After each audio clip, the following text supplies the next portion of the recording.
There are either, the insane people like Lindsey Graham who say, send them, US battle tanks and deploy everything possible. It's the ultimate test of Western civilization.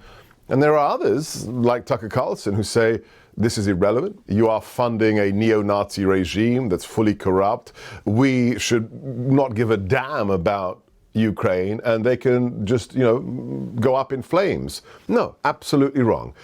This war, which is now past its 300th day, is very important to America. Why? Because former KGB colonels who are thugs and murderers invading any country, be they corrupt or not, is bad. Especially a KGB colonel, Vladimir Putin, who for the last 20 years as president has been saying not only Ukraine, but Poland, the Baltic states are illegitimate, fake nations that have no right to exist. That's not a good thing to even countenance, let alone allow to happen.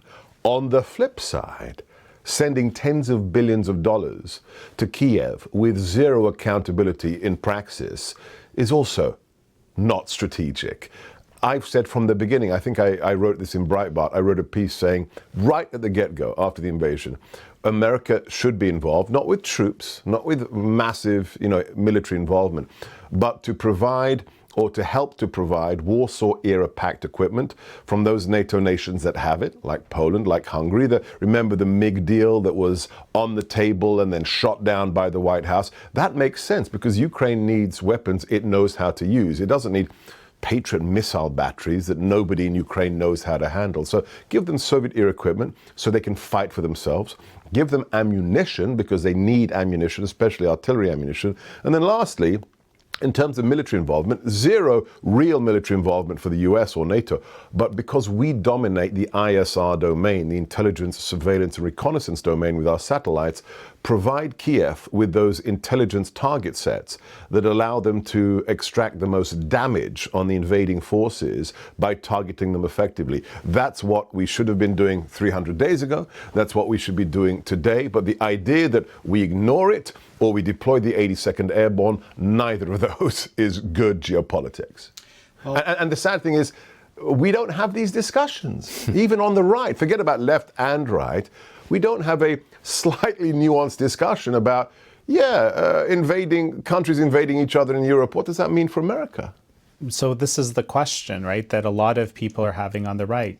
Was Ukraine a place for laundering American money? I think the tally right now is $110 billion put towards support Ukraine. It's not clear what the oversight of that is. I mean, these are very real questions, and These are. I mean, absolutely. And I stand by what I wrote more than 300 days ago when the war started.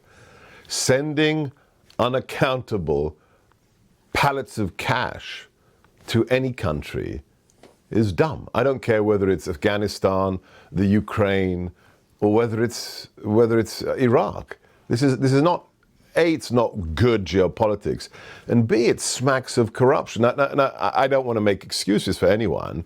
I think Zelensky is a great leader.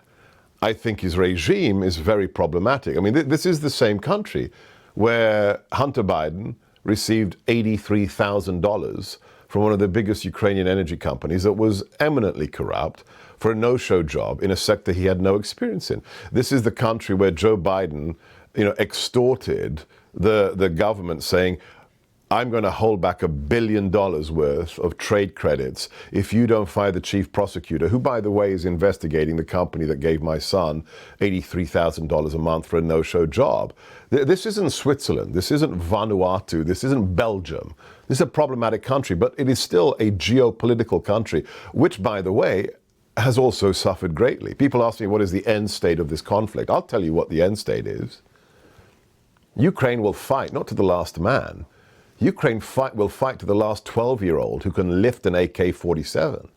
After the Holodomor, in which Stalin killed upwards of 6-7 million Ukrainians, literally starved them to death, Ukraine is not going to negotiate a peace. They will fight forever. And ultimately, irrespective of the levels of corruption and how stupid or corrupt the Biden administration is, there's one argument I like to make. If 1776 matters to you as an American, as a conservative, well, guess what? Ukraine is fighting their 1776. If getting rid of despotic influence, invading forces, be they redcoats or the troops of the Russian Federation, there is an analogy here. And yes, they're corrupt, but so is Washington. Washington, D.C., under the current administration, is a swamp that is putrid. Does that mean I'm fine with China invading? I mean, this argument I get from quote-unquote conservatives, well, Ukraine is so corrupt. Yeah? So is Washington, D.C. Should Chinese tanks be rolling up, Constitution Avenue because we have a corrupt administration? Of course not. We're a country made up of people, not politicians. If Kiev is corrupt, okay, but there are tens of millions of people. There are children. There are refugees. There's a moral content as well, which shouldn't drive everything we do geopolitically, but it is also an aspect that should inform our response. But tens of billions of dollars with no accountability, no, not so smart.